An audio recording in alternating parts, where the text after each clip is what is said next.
వాళ్ళ బాబాయ్ గారి లాగే ట్రెండ్ ఫాలో అయ్యే టైప్ కాదు, ట్రెండ్ సెట్ చేసే టైప్.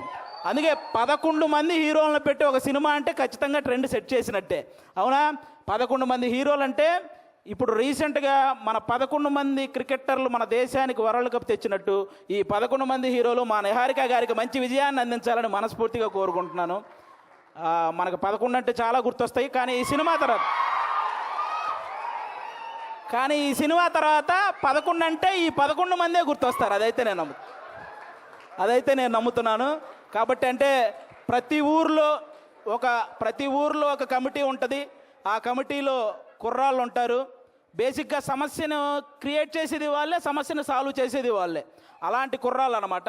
అలా ప్రతి ఊర్లో ఉంటారు. కాబట్టి ఈ కమిటీ కుర్రాళ్ళంతా మీరంతా ఒక్కసారి మీ ఊరోళ్ళందరికీ కూడా ఈ కమిటీ కుర్రాళ్ళు సినిమా చూపించాలని మనస్ఫూర్తిగా కోరుకుంటున్నాను. ఎందుకంటే ట్రైలర్ చూస్తే అర్థమవుతుంది.